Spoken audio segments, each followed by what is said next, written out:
Hello friends, तो यहाँ अमृत batch की क्लास नंबर 2 है और इसका ठोस अवस्था टॉपिक्स नंबर 1 और इसका ये पार्ट नंबर क्या है वो 2 है। ये पार्ट मार्क्स 6 से 8 नंबर के आएंगे। अभी तक इसके पार्ट 1 नहीं देखे हैं तो जाकर the real coach defence academy के यूट्यूब चैनल के प्लेलिस्ट वीडियो में अमृत बैच के नाम से आप लोग को crash course, free crash course आप लोग को स्टार्ट किए हैं। वो पार्ट 1 देख लेना। पार्ट 1 देख लेंगे तो पूरे उसके ठोस अवस्था के बेसिक्स के बारे में बताएं, क्रिस्टल क्या होता है और क्रिस्टल क्या होता है। अब यहाँ पर आप लोग ये बीवीआई को यहाँ पर क्वेश्चन समझिएगा, क्रिस्टल और अक्रिस्टल में अंतर। और ये आप लोगों को 5 मार्क्स में प्रीवियस ईयर में पूछे गए हैं कि क्रिस्टल्स क्या होते हैं और अक्रिस्टल क्या होते हैं। तो ये 5 मार्क्स में आप लोगों को प्रीवियस ईयर क्वेश्चंस आप लोग को पूछे गए हैं। तो इसको इंपॉर्टेंट कर लेना है क्योंकि प्रीवियस ईयर क्वेश्चंस आप लोग को रिपीट भी हो सकता है। पहले समझेंगे क्रिस्टल और अक्रिस्टल में अंतर लिखें। तो यहाँ पर क्रिस्टल और इधर क्या हो जाएगा, इस साइड अक्रिस्टल्स हो जाएगा। देखिए इनकी एक निश्चित ज्यामितीय आकृति होती है। जो क्रिस्टल होते हैं उनके एक फिक्स जो आकृति होती है, ज्यामितीय आकृति होती है। लेकिन दूसरे यहाँ पर पहला नंबर और यहाँ पर पहला नंबर समझिएगा कि जबकि इसकी निश्चित ज्यामितीय आकृति नहीं होती है। यानी कि जो क्रिस्टल्स होते हैं बाबू उनके एक निश्चित ज्यामितीय आकृति होती है और अक्रिस्टल के जबकि इसकी निश्चित ज्यामितीय आकृति नहीं होती। ये दोनों के डिफाइंड यानी परिभाषा से मतलब कि किया गया है। दूसरा नंबर आप लोग यहाँ पर हम समझेंगे, इसको बराबर भागों में बांटा जा सकता है। किसको, क्रिस्टल को बराबर भागों में क्या किया जाता है, बांटा जा सकता है। लेकिन इसको बराबर भागों में बांटा नहीं जा सकता है अक्रिस्टल को। 3 नंबर देखिए कि इसका द्रव्यमाप निश्चित होता है। अगर हम लोग बात करते हैं क्रिस्टल की तो क्रिस्टल का जो द्रव्यमाप होता है, अगर कोई भी ठोस पदार्थ द्रव अवस्था में परिवर्तित हो जाता है, उसको द्रवित भूत हो जाता है, उसको द्रव्यमाप कहते हैं। तो ठोस पदार्थ क्या होता है, इसका द्रव्यमाप निश्चित होता है। लेकिन अगर हम लोग बात करते हैं ठोस पदार्थ, इसका द्रव्यमाप निश्चित होता है किसका, क्रिस्टल का। लेकिन अक्रिस्टल इसका द्रव्यमाप क्या होता है, अनिश्चित होता है। ये क्या होते हैं, वास्तविक ठोस होते हैं क्रिस्टल। और ये चौथा क्या होता है, वो ये काल्पनिक ठोस होते हैं। ये क्या होते हैं, अक्रिस्टल क्या होता है, काल्पनिक ठोस होते हैं। और क्रिस्टल जो होते हैं वो ये वास्तविक ठोस होते हैं। ये दीर्घपरासी ठोस है। कौन दीर्घपरासी, कौन ठोस है बाबू, तो याद रखना है कि अगर दीर्घपरासी ठोस की बात करता है तो क्रिस्टल क्या होता है, दीर्घपरासी ठोस है। और अक्रिस्टल्स की बात करते हैं तो वो ये लघुपरासी क्या होता है, ठोस होता है। यानी कि क्रिस्टल जो है वह दीर्घपरासी ठोस है और यहाँ पर अक्रिस्टल क्या है, लघुपरासी ठोस है। ये असमदैशिक होता है, यानी कि जो क्रिस्टल्स होता है वो असमदैशिक होता है। और छवा जो है कि ये समदैशिक होता है, अक्रिस्टल्स क्या होता है, समदैशिक होता है। तो ये आप लोगों को क्रिस्टल और अक्रिस्टल में डिफरेंस है। और 5 नंबर आप लोग को एग्जाम्स में PYQ प्रीवियस ईयर क्वेश्चंस में ये पूछे गए। यहाँ तक आप लोग को कंप्लीट आया समझ में। अब हम लोग आएंगे क्रिस्टल्स का वर्गीकरण। अगर क्लासिफिकेशन ऑफ क्रिस्टल्स, क्रिस्टल्स का वर्गीकरण कैसे करें, तो यहां पर समझिएगा कि अंतराणिक ठोसों के आधार पर, ये यहां पर कि अंतराणिक ठोसों के आधार पर, देखिए अंतराणिक ठोसों के आधार पर क्रिस्टल के 4 भागों में बांटा गया। किसको, अंतराणिक, उसके अंतराणिक ठोस के आधार पर क्रिस्टल को 4 भागों में बांटा गया। पहला आणविक ठोस, दूसरा आयनिक ठोस, तीसरा धात्विक ठोस और चौथा सहसंयोजक ठोस। इस टाइप्स के आप लोगों को ऑब्जेक्टिव्स में प्रीवियस ईयर क्वेश्चंस आप लोगों को बनाकर पूछा गया है। आणविक ठोस क्या होता है, यहाँ पर आप लोग समझिएगा, वैसा ठोस जिसमें अणु हो, क्या हो, जिसमें अणु हो तथा इसके अंदर वांडर वाल्स बल लगता है। यानी जो इसके अंदर, जिसके आणविक ठोस में अणुओं के बीच क्या होता है, वांडर वाल्स यानी कि बल यहाँ पर लगता है, बल लगता है तथा हाइड्रोजन बंधन लगा होता है, आणविक ठोस कहलाता है। और इसके साथ वांडर वाल्स बल के साथ क्या होता है, H2 जो हाइड्रोजन बंधन लगता है उसको हम लोग क्या बोलते हैं, आणविक ठोस बोलते हैं। एग्जाम्पल्स के लिए आयोडीन हो गया, चीनी हो गया। चीनी का सूत्र क्या होता है, तो आप लोग को पता है C12H22O11 चीनी का होता है। कार्बन डाइऑक्साइड जिसको हम लोग कोष्टक में CO2 बोलते हैं।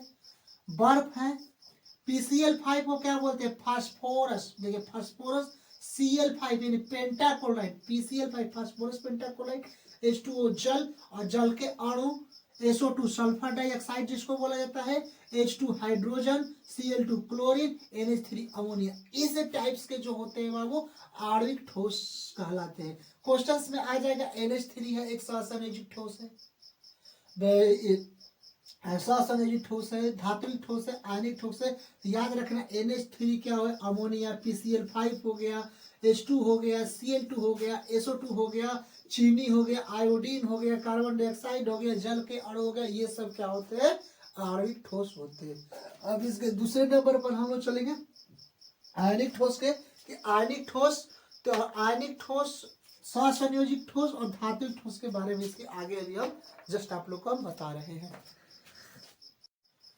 आयनिक ठोस के बारे में जानेंगे कि वैसे ठोस जिनके अवयवी कण क्या होते हैं, आयन होते हैं। यानी कि अगर मान के चलते हैं कि वैसे ठोस जो आवेश युक्त, आयन की भी परिभाषा पढ़ते हैं कि वैसे ठोस जिसके आवेश युक्त परमाणु या परमाणुओं के समूह को आयन कहा जाता है। जैसे मान लीजिए कि आयन में जिसमें कि एक में धन आवेश होता है, जिससे कि NaCl सब लोग लेते हैं, सोडियम क्लोराइड, ये क्या होता है, आयनिक ठोस का क्या होता है बाबू, एग्जाम्पल होता है। जैसे Na पर क्या होता है, प्लस पॉजिटिव चार्ज होता है, और यहाँ पर Cl पर जो क्लोरीन पर क्या होता है, निगेटिव चार्ज होता है। तो Na पर प्लस और Cl पर माइनस, ये क्या होता है, आयनिक ठोस के उदाहरण होते हैं।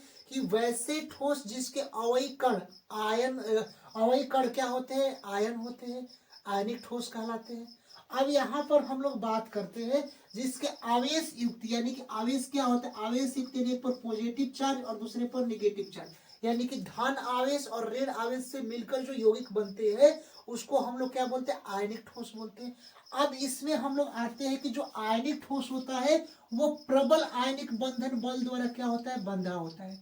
यहाँ से ऑब्जेक्टिव क्वेश्चंस बनता है कि जो आयनिक ठोस होता है वो आयनिक बंधन से, आयनिक बंधन बल यानी प्रबल आयनिक बंधन बल से क्या होता है, जुड़ा होता है। जैसे यहाँ पर देखिए कि ये एक हम लोग क्या ले लिए कि ये एक हम लोग मतलब कि यहाँ पर ले लिए ठोस, कोई के मान के चलिए कि आयनिक ठोस है। क्यों, क्योंकि इन पर Na पर प्लस ले लिए और Cl पर क्या ले लिए, माइनस ले लिए। यानी आयनिक ठोस में क्या होता है कि धन आयन तथा ऋण आयन के मिलकर जो समूह, जो धन आयन तथा ऋण आयन के आवेश से मिलकर जो समूह बने होते हैं उसको हम लोग क्या बोलते हैं, वो आयनिक ठोस बोलते हैं। तो यहाँ पर आप लोग समझिए कि जो आयनिक ठोस क्या होता है, ये प्रबल आयनिक बंधन बल द्वारा क्या होता है, जुड़ा होता है। और यहाँ पर जो आवेश युक्त यानी कि जो उसका अवयवी कण क्या होता है, आवेश युक्त होता है, यानी कि पॉजिटिव और नेगेटिव चार्ज से मिलकर क्या होते हैं, बने होते हैं। एग्जाम्पल्स के लिए हम लोग आते हैं स्थिर वैद्युत आकर्षण बल, यानी स्थिर वैद्युत आकर्षण बल जो घरों में हम लोग को लाइट जो होती है वह स्थिर वैद्युत आकर्षण बल यानी कि इसके द्वारा होती है। तो ये क्या होते हैं, आयनिक ठोस के एग्जाम्पल्स होते हैं। सोडियम क्लोराइड भी हो गया, ये भी आयनिक ठोस के एग्जाम्पल होते हैं। NaCl, क्योंकि Na पर प्लस और Cl पर क्या होता है, माइनस होता है, तो ये आयनिक ठोस के एग्जाम्पल हो गया। उसी तरह चूना पत्थर हो गया, CaCO3, ये भी आयनिक ठोस के एग्जाम्पल है। पोटेशियम क्लोराइड, KCl, ETC इत्यादि क्या होते हैं बाबू, ये सब क्या होते हैं, आयनिक ठोस होते हैं। अब आते हैं तीसरे नंबर पर धात्विक ठोस के बारे में। धात्विक ठोस क्या होते हैं, तो ये क्या होते हैं, धात्विक बंधन से क्या होते हैं, बने होते हैं। जितने भी धातु होते हैं वे क्या होते हैं, धात्विक ठोस होते हैं। इनके अवयवी कण क्या होते हैं, धातु से मिलकर बने होते हैं, तो इसका धात्विक ठोस कहते हैं। कि वैसे ठोस जिसके अवयवी कण क्या होते हैं, धातु से मिलकर बने होते हैं, उसको धात्विक ठोस कहा जाता है। और ये प्रबल ये धात्विक बंधन से बना होता है। जैसे लोहा क्या हो गया, धातु ही ठोस हो गया। तांबा भी क्या हो गया, जितना भी आप लोग धातु के जो मेटल्स होते हैं उसको धात्विक बंधन से बंधे होते हैं, उसको धात्विक ठोस कहते हैं। सोना हो गया, चांदी हो गया, जस्ता हो गया, सोडियम हो गया, ETC सब क्या होते हैं, धात्विक ठोस होते हैं। अब तीसरे नंबर पर, चौथे नंबर पर आते हैं बाबू सहसंयोजक ठोस। इसी को हम लोग नेटवर्क ठोस भी कहते हैं। क्या बोलते हैं, नेटवर्क ठोस भी कहते हैं। और ये क्या होता है, जालक की तरह हो रहते हैं। क्या रहता है वो, इसको जालक की तरह रहते हैं। इसके एग्जाम्पल्स में नेटवर्क ठोस में हीरा हो गया, ग्रेफाइट हो गया, सिलिका हो गया, SiO2। यानी सहसंयोजक ठोस की बात करते हैं तो हीरा, ग्रेफाइट, सिलिका जिसको SiO2 कहा जाता है, ये सब क्या होते हैं, सहसंयोजक ठोस होते हैं। इस टाइप्स के, इससे एग्जाम्पल से क्या होते हैं बाबू, ऑब्जेक्टिव क्वेश्चंस यहाँ पर बनते हैं। अब हम लोग आते हैं कि आयनिक क्रिस्टल के द्रवणांक उच्च क्यों होते हैं। जैसे कि आयनिक क्रिस्टल या आयनिक ठोस, कुछ भी लिख दे, क्रिस्टल का मतलब क्या होता है, ठोस। तो आयनिक क्रिस्टल या आयनिक ठोस के द्रवणांक उच्च क्यों होते हैं, VVI क्वेश्चन है। इस टाइप के एग्जाम्स में आप लोगों को क्वेश्चन क्या होते हैं, बन सकते हैं। तो यहाँ पर आप लोग समझिएगा कि आयनिक जो क्रिस्टल के द्रवणांक उच्च इसलिए होते हैं क्योंकि इनके आयन के बीच प्रबल मजबूत आकर्षण बल लगा होता है। जैसे कि इनके आयन, जैसे मान के चलिए कि NaCl, sodium chloride positive negative, ये प्रबल बंधन से क्या होते हैं, मजबूती बंधन से बंधे रहते हैं। आयनिक बंधन जो बल होता है बंधे रहते हैं। तो यही कारण है क्योंकि इनके आयनों के बीच प्रबल मजबूत आकर्षण बल से क्या होते हैं, बंधे होते हैं। इनके आयनों को तोड़ने के लिए ज्यादा ऊष्मा की जरूरत होती है। यानी कि मान के चलिए कि NaCl की जोड़ी चलती है सोडियम क्लोराइड की, और आप लोग को बताया है कि सोडियम क्लोराइड अगर जहां पर भी देखेगा, देखिए ये आयनिक ठोस है Na+ और Cl- ये आयनिक ठोस है।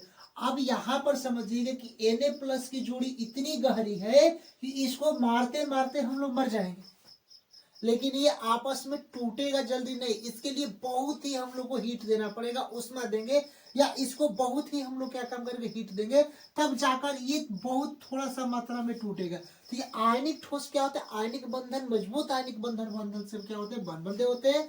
तो इसके मजबूत आकर्षण बल लगा होता है। इस आयनों को तोड़ने के ज्यादा उष्मा की जरूरत होती है। अगर ये आयन टूटेंगे लेकिन बहुत हीट देंगे तब ये आयन क्या हो जाए, टूट जाते हैं। यही कारण है कि आयनिक क्रिस्टल के द्रवणांक उच्च होते हैं। दूसरा नंबर क्वेश्चन समझिए, आयनिक यौगिक द्रव अवस्था में विद्युत का सुचालक होते हैं क्यों। जैसे मान के चलिए कि सोडियम क्लोराइड का मतलब क्या होता है, NaCl, नमक होता है। और अगर नमक में करंट फॉलो करेंगे, याद रखिएगा कि अगर नमक में करंट, जितने भी आयनिक ठोस होते हैं इसमें इलेक्ट्रिसिटी, विद्युत धारा क्या होती है, प्रवाहित होती है आयनिक ठोस में। तो याद ये रखना है यहाँ पर बाबू कि आयनिक यौगिक द्रव अवस्था में विद्युत का सुचालक होते हैं क्यों। तो हम लोग बात करते हैं कि आयनिक यौगिक मतलब Na+Cl। तो आयनिक यौगिक द्रव अवस्था में विद्युत का सुचालक इसलिए होता है क्योंकि इनके आयन द्रवित या गलित अवस्था में गतिशील रहते हैं। जैसे कि आयनिक ठोस Na+ और Cl-, ये आयनिक ठोस है। तो ये द्रव अवस्था, देखिए ये आयनिक यौगिक द्रव अवस्था में विद्युत का सुचालक इसलिए होता है क्योंकि इनके आयन द्रवित या गलित अवस्था में भी क्या होते हैं, गतिशील रहते, चलते रहते हैं। यानी आयन के ठोस क्या होते हैं, एक जगह से, देखिए ये आयनिक ठोस Na+Cl है। तो यहाँ पर समझिएगा बाबू कि ये जो आयनिक ठोस है ये गतिशील चलते रहते हैं, मोबिलिटी की तरफ क्या होते हैं, ये हमेशा प्रवाहित रहते हैं। इनके आयन द्रवित या गलित अवस्था में, पहले समझिए कि आयनिक यौगिक द्रव अवस्था में विद्युत का सुचालक इसलिए होता है क्योंकि इनके आयन द्रवित या गलित अवस्था में क्या होते हैं, द्रवित मतलब कि लिक्विड के अवस्था में वो हमेशा क्या होते हैं, मोबिलिटी मतलब कि चलते फिरते रहते हैं, आपस में क्या होते हैं, घूमते फिरते रहते हैं, अपने इलेक्ट्रॉन्स पे रहते हैं। जबकि ठोस अवस्था में आयन अपने स्थानों पर ही रहते हैं। अब मान लीजिए कि ठोस अवस्था की बात करते हैं तो सॉलिड ले लेते हैं। अब इसको कहेंगे कि इसको कितना भी टेम्परेचर दे दिया जाए, ठोस मतलब कि मान के चलिए कि इस ईंट मान लेते हैं, अगर ईंट की एग्जांपल ले लेते हैं तो ठोस अवस्था में ईंट को कितना भी अगर हीट हम लोग देते हैं तो क्या वह इधर से उधर घूम सकते हैं, नहीं घूम सकते। तो ये कण इतने मजबूती से बंधे रहते हैं कि इसको मतलब कि इसको कितना भी हीट दे तो यहाँ पर नहीं जा सकते। लेकिन अगर बात करते आयनिक यौगिकों के, तो द्रव अवस्था में विद्युत का सुचालक इसलिए होता है क्योंकि इनके आयन द्रवित या गलित अवस्था में गतिशील रहते हैं, जबकि ठोस अवस्था में अपने स्थानों पर रहते हैं। तो ये आप लोगों को यहाँ तक हो गया। इस टाइप्स के प्रीवियस ईयर जो क्वेश्चंस पूछे थे जस्ट आप लोगों को करा रहा हूँ। उसके बाद एकक कोष्ठिका के बारे में हम लोग जानेंगे, सिंपल क्यूबिक इकाई सेल क्या है, इनके बारे में हम लोग यहाँ पर जानेंगे। यहाँ पर अभी हम आप लोग को समझेंगे कि निम्न में कौन सा क्रिस्टल आयनिक क्रिस्टल है। इस टाइप्स के क्वेश्चंस के बारे में समझेंगे। पहले इसके चारों आप लोग टाइप्स प्रकार समझा दिए। यहाँ पर आप लोग समझिएगा कि NaCl जो सोडियम क्लोराइड है, H2O है, CO2 है और SiO2 है। तो यहाँ पर हम लोग को पता है कि SiO2 जिसको हम लोग क्या बोलते हैं, वो सिलिका बोलते हैं। क्या बोलते हैं, सिलिका। SiO2 को क्या बोलते हैं, सिलिका बोलते हैं। तो सिलिका जो होता है बाबू ये सहसंयोजक क्रिस्टल्स होता है, यानी कि ये सहसंयोजक क्रिस्टल यानी कि सहसंयोजक ठोस भी होता है, क्रिस्टल्स भी बोल सकते हैं या इसी को सहसंयोजक ठोस भी बोल सकते हैं। और सहसंयोजक ठोस को भी कहीं कहीं नेटवर्क ठोस या नेटवर्क क्रिस्टल्स के नाम से भी जाना जाता है। तो इसमें निम्न में कौन सा क्रिस्टल आयनिक हम लोग को पहचानना है। अब यहाँ पर CO2 और H2 ऑप्शन बी और सी, H2 और CO2 क्या होता है, आणविक ठोस होता है, जिनके अणु जिनके आणविक ठोस क्या होता है, जिनके अणु होते हैं। H2 और CO2 क्या होता है, आणविक ठोस होता है। अब हम लोग आते हैं NaCl की बात करते हैं, सोडियम क्लोराइड। ये क्या होता है बाबू, आयनिक ठोस होता है। अभी आप लोग को जस्ट आयनिक ठोस के बारे में बताया है कि NaCl जो होता है सोडियम क्लोराइड आयनिक ठोस होता है।